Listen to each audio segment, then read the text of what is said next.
Los Salmos, la oración de Israel y de la Iglesia.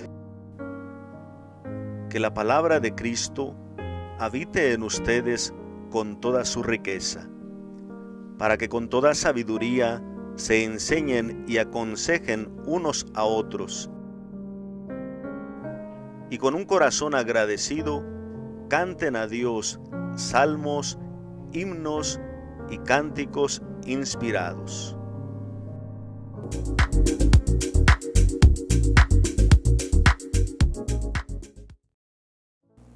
Salmo 60. Oh Dios, nos has rechazado y destrozado. Estabas airado, vuélvete a nosotros. Has sacudido la tierra y la has agrietado. Repara sus grietas que se desmorona. Diste a beber a tu pueblo una copa, nos hiciste probar un vino de vértigo. Ofrece una señal a tus fieles, para que escapen de los arcos, para que tus amigos sean liberados. Respóndenos, y que tu diestra nos salve. Dios habló en su santuario: triunfante ocuparé Siquén, parcelaré el valle de Sucot. Mío es Galaad, mío Manasés. Efraín es el casco de mi cabeza, Judá es el bastón de mi mando. Moab, una jofaina para lavarme. Sobre Edom echo mi sandalia, sobre Filistea canto victoria.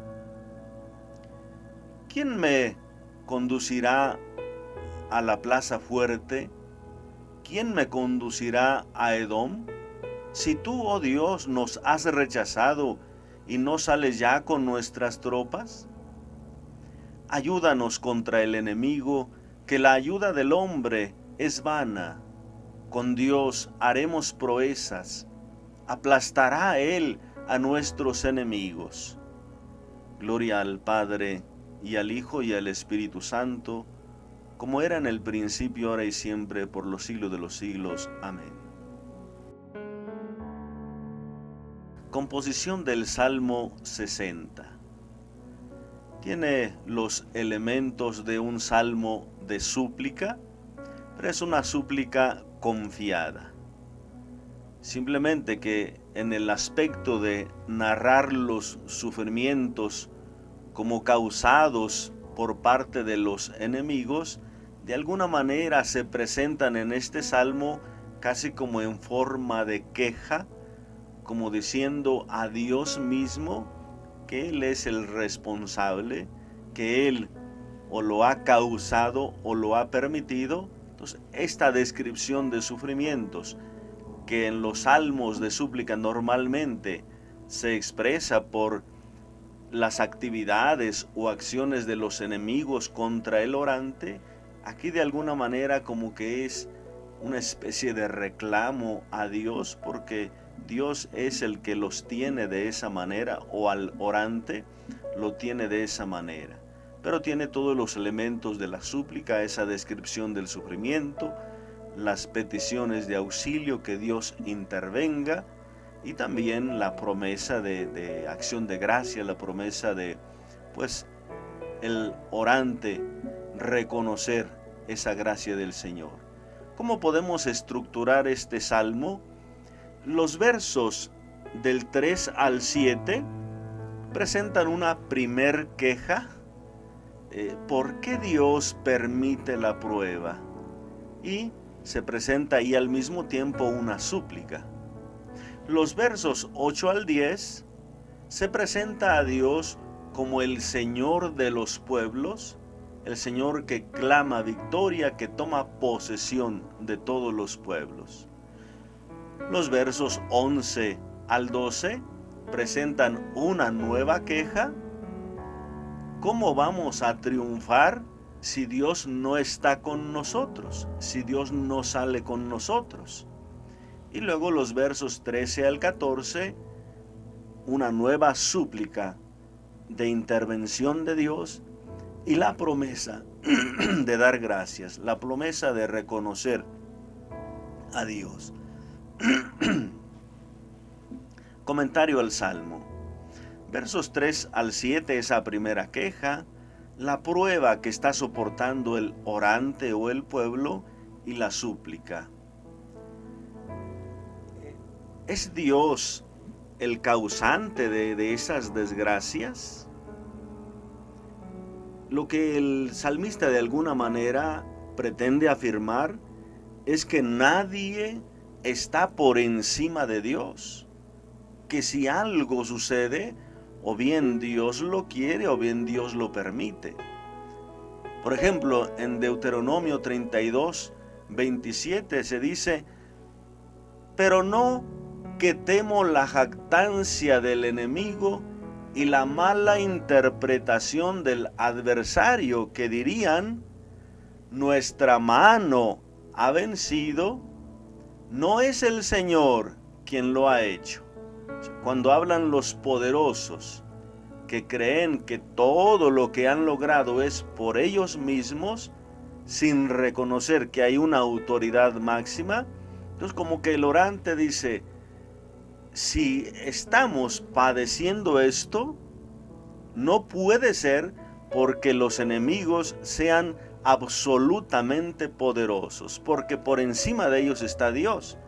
Entonces, si padecemos esto, o Dios lo quiere o lo permite. O sea, de alguna manera es como esa intención del orante, salvaguardar pues ese absoluto poder y soberanía de Dios. Por eso Dios lo permite. Entonces hay que entenderlo como una oportunidad, o habría que entender cuál es el sentido de que Dios permite esto.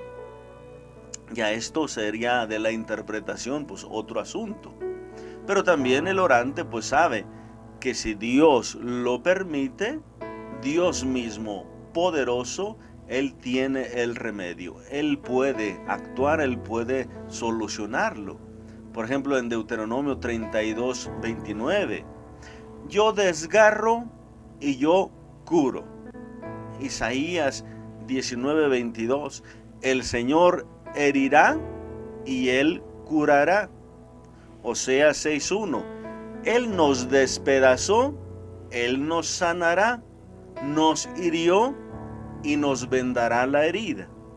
Esa concepción de que Dios lo permite, pero Dios también tiene la manera de curar, de salvar. Verso 3, oh Dios, nos has rechazado y destrozado, estabas airado, vuélvete a nosotros. Nos has rechazado es la interpretación que el orante hace, como lo hacía el pueblo, de una derrota militar, una derrota ante un enemigo. Se entiende como un rechazo o un olvido de parte de Dios.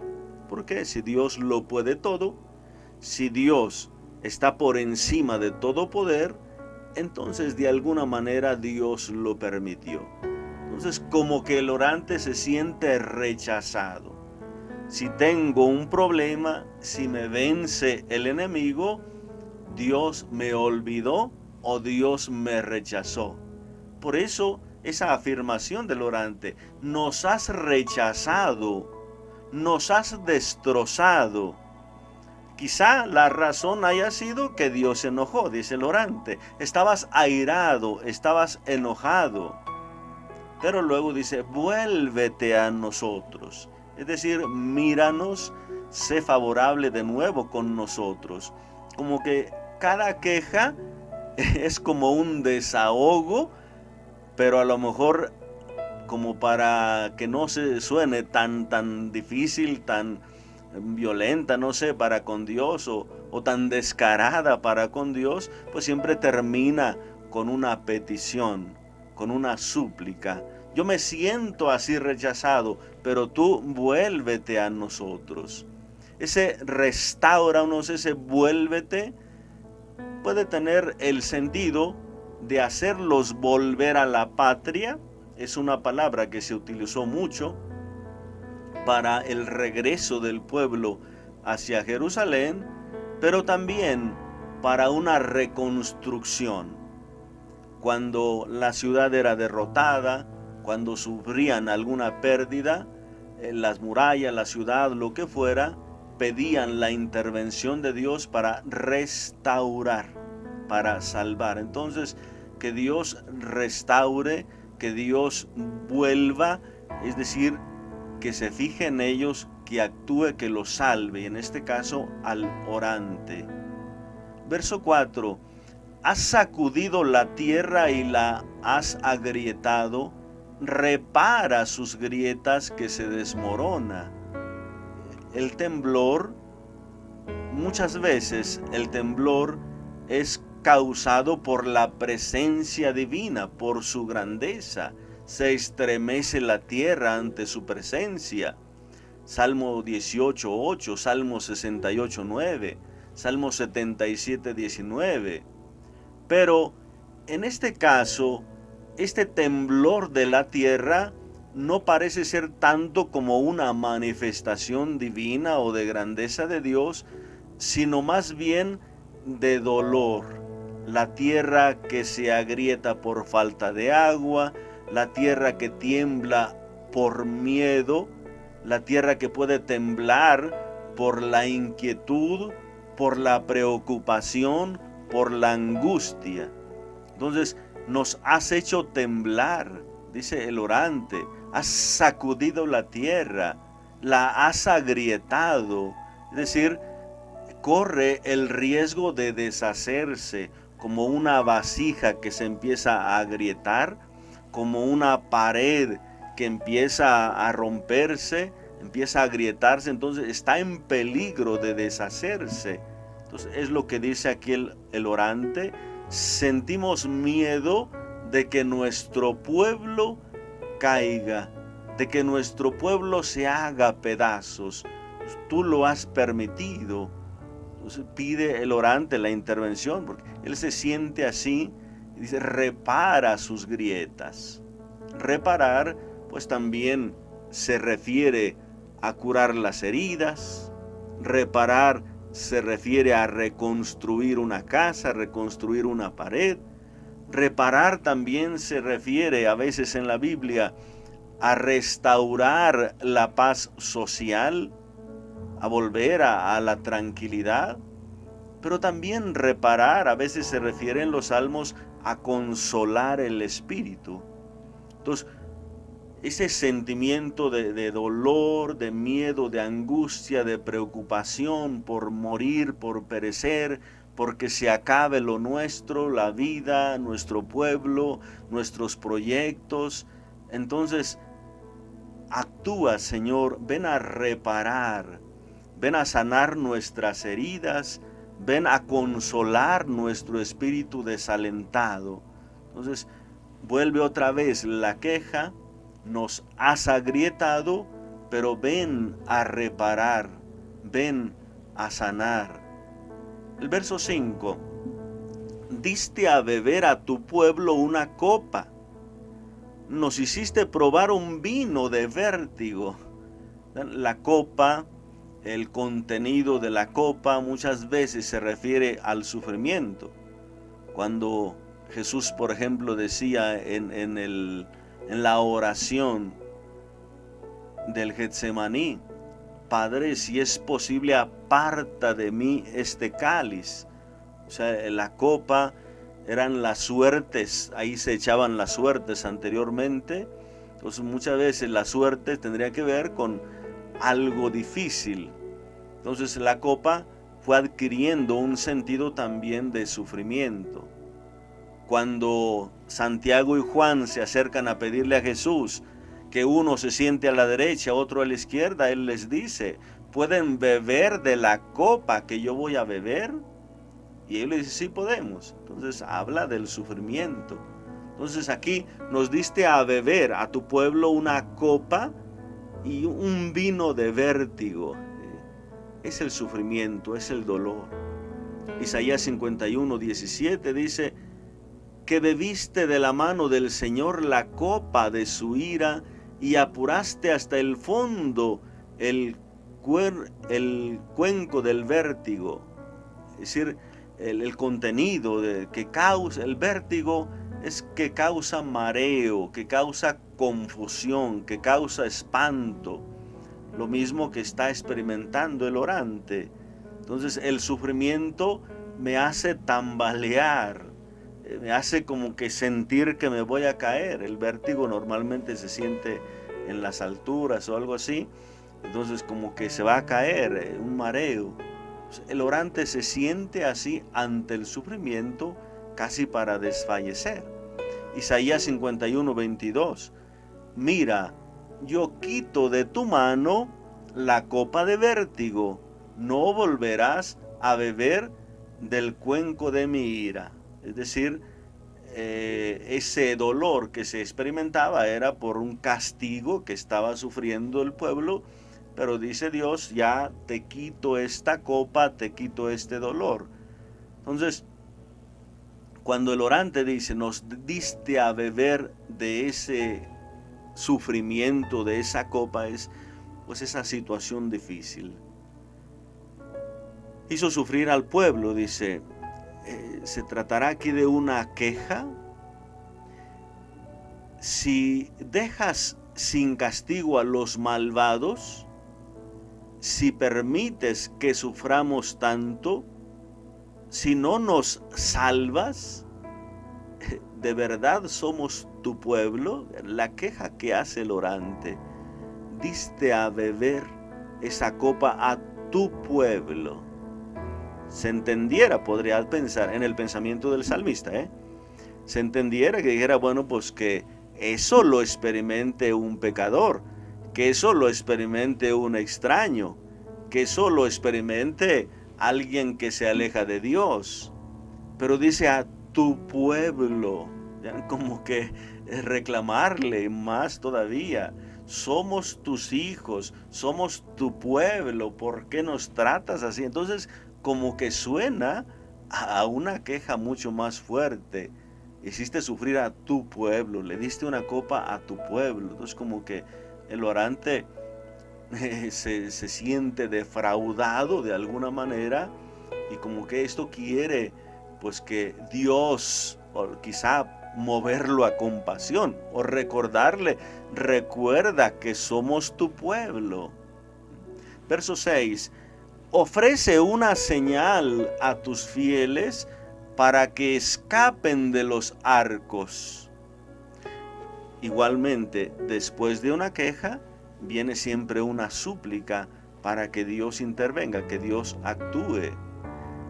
Una bandera, normalmente si estamos hablando en contexto de guerra con los enemigos, pues una bandera que se levanta es como un signo de un momento de descanso en la guerra, para poder reagruparse o a veces para recoger a los heridos, pero era de alguna manera como un pequeño descanso en esa batalla, en esa lucha. Entonces cuando dice aquí el orante, ofrece una bandera, una señal para tus fieles, darles un poquito de respiro. Es tanto el dolor, es tanto el sufrimiento, que necesitamos un pequeño respiro, un descanso. Ofrece una bandera. Así podremos escapar de los arcos, de las flechas.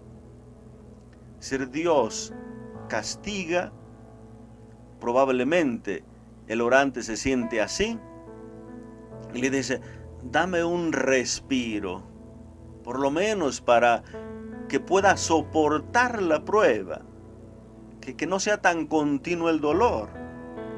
Pero probablemente también un descanso pueda ser intencional de parte de Dios. Dios castiga o Dios ofrece una oportunidad de dolor para de alguna manera corregir alguna situación de su pueblo, y a lo mejor espera un momento para ver si ya es suficiente, para ver si esta persona ya agarró la onda, como decimos, ya entendió el problema, ya aprendió de esto, ya tomó nuevas decisiones, si ya hay elementos de conversión, es decir, probablemente también. O sea, Dios, como dicen por ahí, Dios aprieta pero no ahorca. Es decir, a veces se entienden de alguna manera, es una forma de interpretar los dolores y sufrimientos, que son oportunidades para purificación, oportunidades para conversión.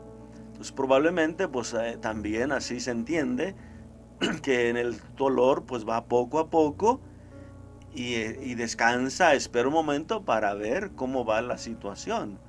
Entonces aquí dice, ofrece una señal a tus fieles. Otra forma para hablar de los devotos. Los fieles aquí se refiere a los devotos. Primero le dice a tu pueblo. Recuerda que somos tu pueblo. Y aquí dice a tus fieles. Mira que nosotros tratamos de ser fieles. Mira que nosotros nos esforzamos por cumplir tu alianza, por cumplir la ley. Entonces, tu pueblo al que tú quieres, pero ahora también tus fieles, fíjate que nosotros tratamos de cumplir. Y luego el verso 7, para que tus amigos sean liberados, respóndenos y que tu diestra nos salve. Vean los términos que está utilizando el orante. Tu pueblo, tus fieles y ahora tus amigos. O sea, los cercanos, los predilectos. Es una fuerte apelación a la compasión de Dios. Danos un respiro, danos un descanso ante esta situación que estamos pasando. Nos has despedazado, nos has agrietado, repara, pero recuerda que somos tu pueblo. Mira que tratamos de ser fieles y haz algo por tus amigos. Somos tan cercanos a ti, somos tus amigos. Entonces es una apelación a la compasión de Dios. Y aquí se presenta la súplica de salvación confiada en el poder de Dios. Respóndenos y que tu diestra nos salve. La diestra normalmente se refiere al poder de Dios, con su diestra, con su mano poderosa, es decir, que utilice su poder para salvarlos. Versos 8 al 10. Se presenta aquí al Señor, el Dios de todos los pueblos, en esta segunda parte. El Señor poderoso, el Señor que domina toda la tierra y todos los pueblos. Se mencionan aquí 6 pueblos que de alguna manera tienen que ver con el territorio hebreo. Y luego también se mencionan 3 pueblos extranjeros. Se mencionan aquí, por ejemplo, Moab, Edom y Filistea, o sea, los filisteos, 3 pueblos extranjeros, pero todo esto corresponde al territorio conquistado por David. O sea, tanto estos pueblos que se mencionan, hebreos, como estos extranjeros, son el territorio conquistado por David. No se extiende, se menciona también Efraín y Judá, que de alguna manera pues son estas 2 partes que se corresponden al reino del norte y al reino del sur. Muchas veces Israel se menciona como para hablar del reino del norte, pero alguna que otra vez se menciona Efraín. También alguno de los profetas menciona a Efraín como dirigiéndose al norte, y Judá la parte del sur. Entonces se refiere a todos los territorios dominados por David. Verso 8. Dios habló en su santuario, triunfante ocuparé Siquén, parcelaré el valle de Sucot. Dios habló en su santuario puede tener 2 sentidos. O sea, Dios habla, Dios actúa para proteger a su santuario o en favor de su santuario.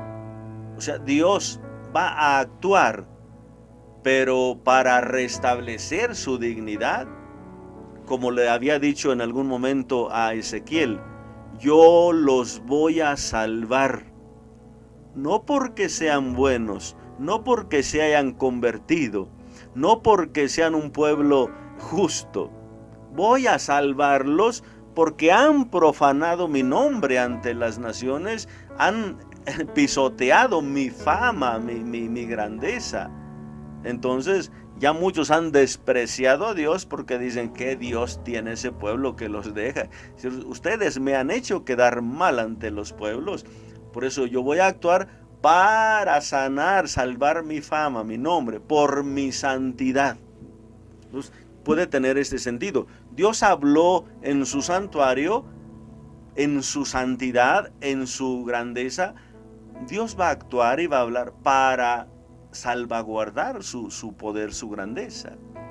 Pero también puede ser Dios habló en su santuario, es decir, desde su santuario, desde su pueblo, desde el templo, va a producir la salvación. Desde ahí vendrá la salvación. Entonces puede tener ambos significados. La cuestión es que Dios actúa, que Dios habla. ¿Qué es lo que Él hace con su poder? Dice, triunfante ocuparé Siquén y parcelaré el valle de Sucot. Se refiere a la conquista de todas esas tierras. Al conquistar, Él tiene derecho para repartir el botín. Todo lo que se conquistaba, pues podía ser repartido. Entonces, repartiré Siquem, o sea, la repartición de las tierras, tengo derecho. Parcelaré el valle de Sucot. Vean, hacer otra vez parcelas, es lo mismo. Tanto Siquem como Sucot, pues tiene derecho a tomar posesión, dividiendo, estructurando, dándolo a quien él quiere. Entonces, el derecho de la guerra al haber conquistado las tierras.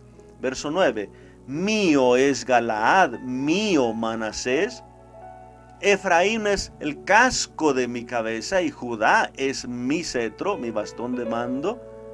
O sea, como que se reserva, dice, a Galaad y Manasés, dice, son míos, pero es sobre todo este mismo sentido, me pertenecen. Así como yo he dominado en Siquén, en Sucot, y yo puedo parcelar, puedo dividir, puedo estructurar la tierra como yo quiera, porque la conquisté.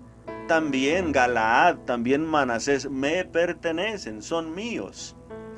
Y Efraín es el casco de mi cabeza, ese yo lo puedo usar para protegerme. Y Judá es mi cetro, mi bastón de mando.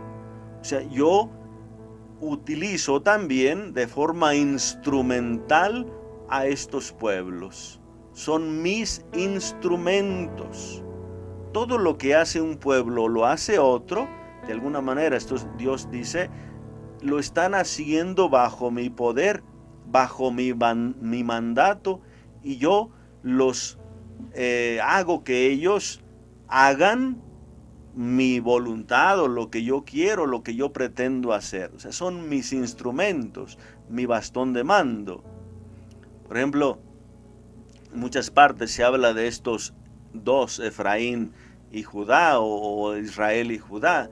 En Isaías, por ejemplo, 11:13, cesará la envidia de Efraín y se acabarán los rencores de Judá. Efraín no envidiará a Judá y Judá no tendrá rencor contra Efraín. O sea, por aquellas divisiones que se habían realizado en el pueblo, la división del reino del norte con el sur, había siempre complicaciones y dificultades. Entonces, de alguna manera, Isaías hablaba de esa comunión de nuevo entre los dos pueblos. Pero siempre se habla de Efraín y Judá, o Israel y Judá, con esta parte del pueblo que le pertenece a Dios y que los usa él como instrumentos.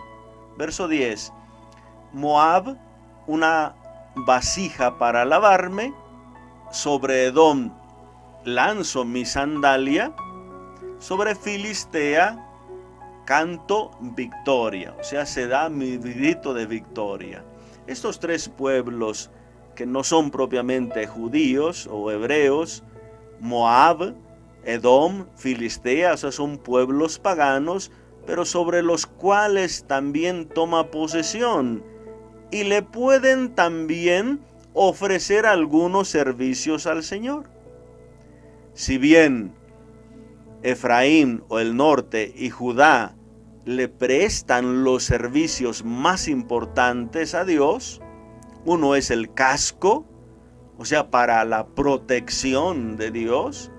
Otro es el cetro, o sea, propiamente el mando. Dios manifiesta su poder mediante Judá, mediante los reyes o el reinado de Judá. David, que es de Judá, entonces es el cetro, el mando. También los demás pueblos los usa como instrumentos y le prestan algún servicio, aunque igual sean servicios menores. Es decir, una vasija para lavarme, pues es donde ponen el agua y ahí por lo menos me lavo las manos. No es mi bastón para mandar, pero sí es una vasija donde yo me pueda lavar las manos. Moab, Edom, Filistea, o sea, le prestan un servicio también a Dios, aunque sean servicios menos dignos o lo que sea. Moab, Isaías en el capítulo 16 y Jeremías en el capítulo 18 hablan de la soberbia de ese pueblo, de la arrogancia de los moabitas, y aquí se convierte en un servidor, o sea, en un sirviente, o sea, que le ayuda a Dios. Aunque este pueblo sea tan soberbio, tan grande, es mi instrumento. Echar sandalia, sobre Edom echo mi sandalia, dice el orante. Echar la sandalia normalmente significa tomar posesión. O sea, cuando se hacía un trato y se tomaba posesión de lo que él me ofrece o lo que yo le ofrezco, él toma posesión, entonces se da la sandalia como signo de tomar posesión. Por ejemplo, en Ruth 4 del 7 al 8 leemos: antiguamente había esta costumbre en Israel. Cuando se trataba de rescate de una compraventa, para cerrar el trato se quitaba uno la sandalia y se le daba al otro. Así se hacían los tratos en Israel. Así que el otro dijo a Booz: cómpralo tú. Se quitó la sandalia y se la dio.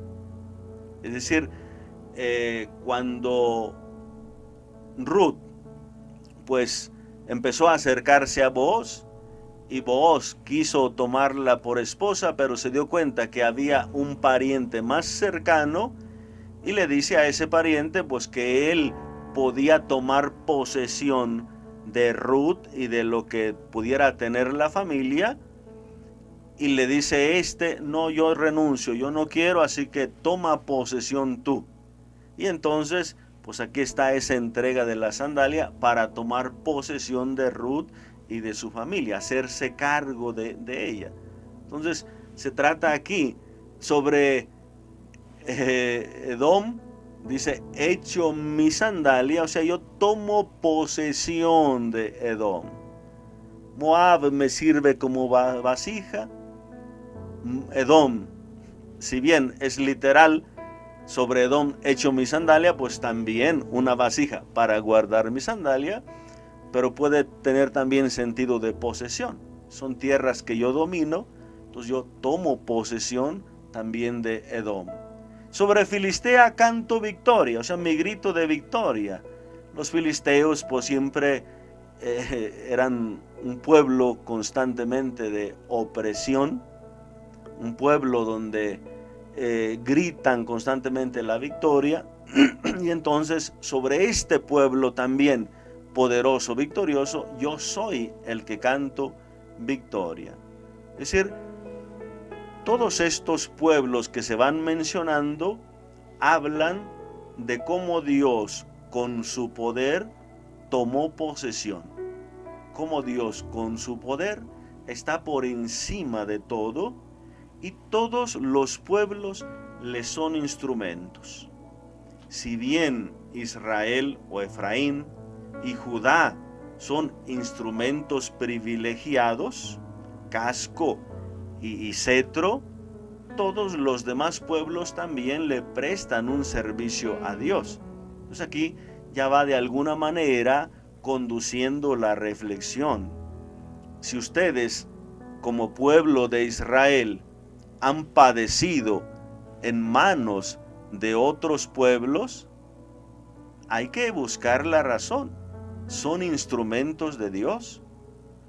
Como se entendió también, por ejemplo, de Ciro, que va a conquistar Babilonia y les dejará en libertad.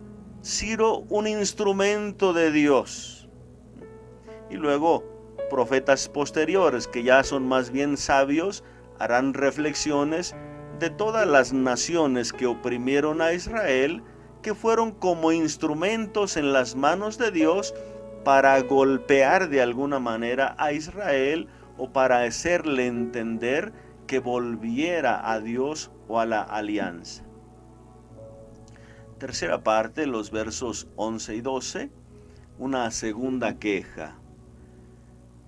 ¿Podemos triunfar sobre todos esos pueblos? ¿Cómo lo haremos si Dios ya no está con nosotros? ¿Cómo triunfaremos si Dios nos ha abandonado? Verso 11. ¿Quién me conducirá? ¿Quién me llevará a la ciudad fortificada? ¿Quién me conducirá a Edom?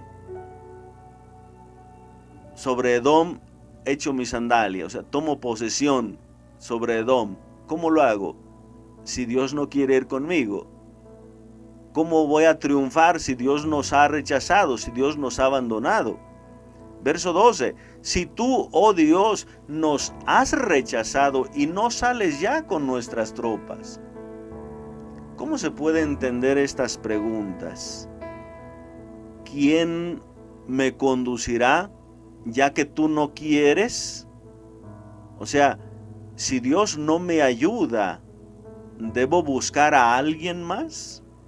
O sea, si Dios no me sana, ¿voy a buscar a algún curandero?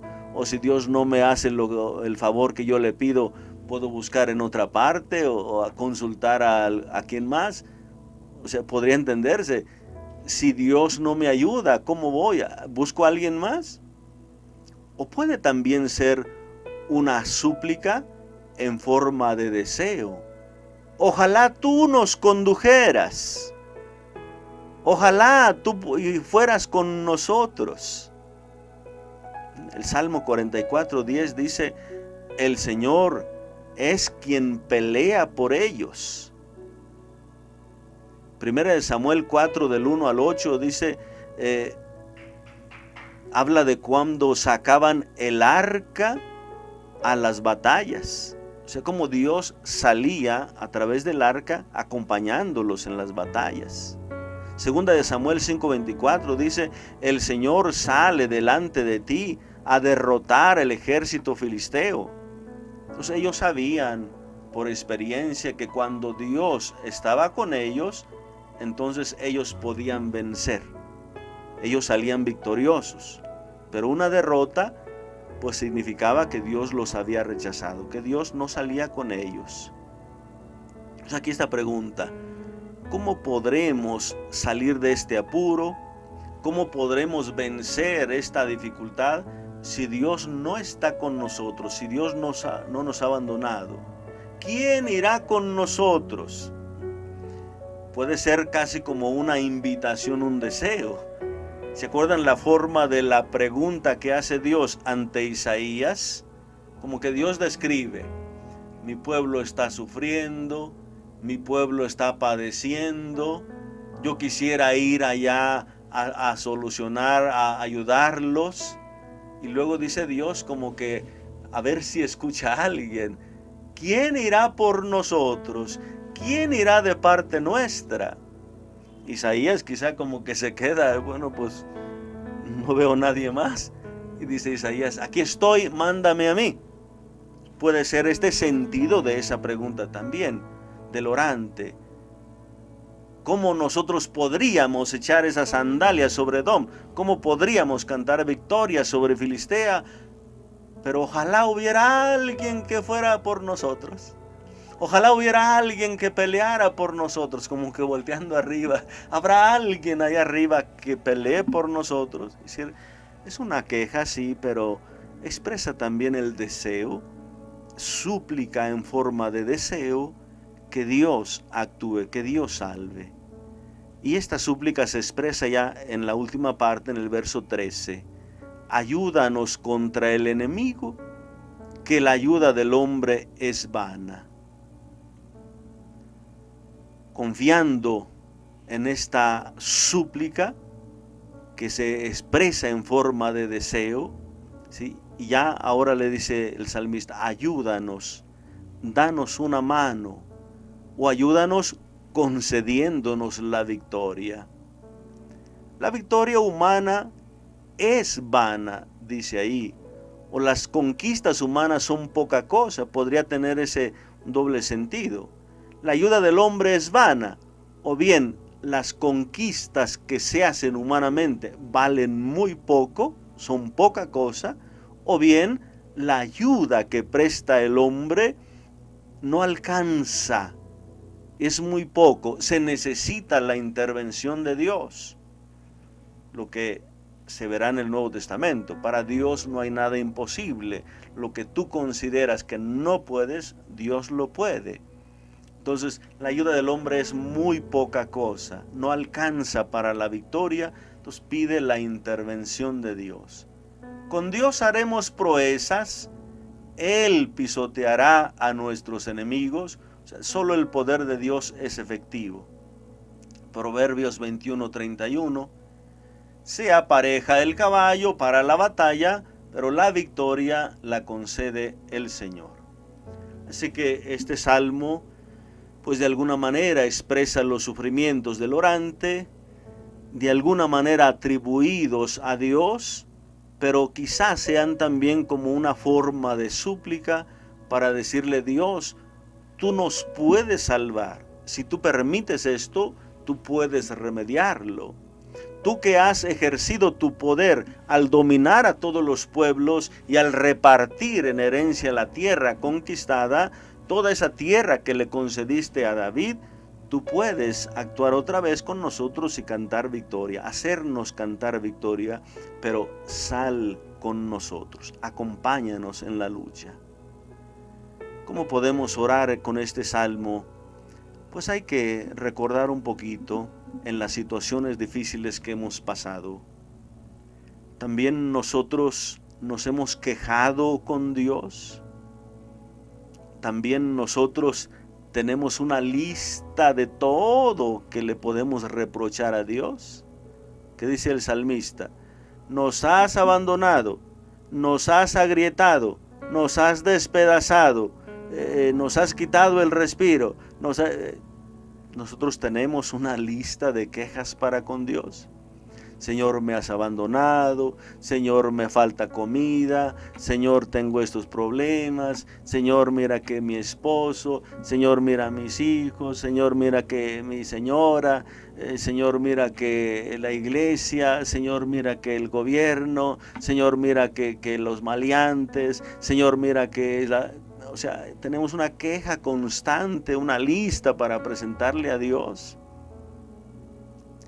¿En algún momento nos hemos sentido abandonados? ¿O hemos pensado así que Dios ya no me quiere? ¿Que Dios ya no actúa en mí? ¿Que Dios se ha dormido? ¿Que me ha dejado solo? ¿Hemos experimentado esto? También los orantes lo han experimentado. También los hombres de Dios, también las personas que buscan a Dios han experimentado eso, pero precisamente esto es lo que ellos nos ayudan. Cuando pases por una situación así, recuerda, acércate a Dios, Recuérdale que eres su pueblo. Recuérdale que eres su hijo. Recuérdale que eres su amigo. Recuérdale su compasión. Pero también esfuérzate para ser fiel.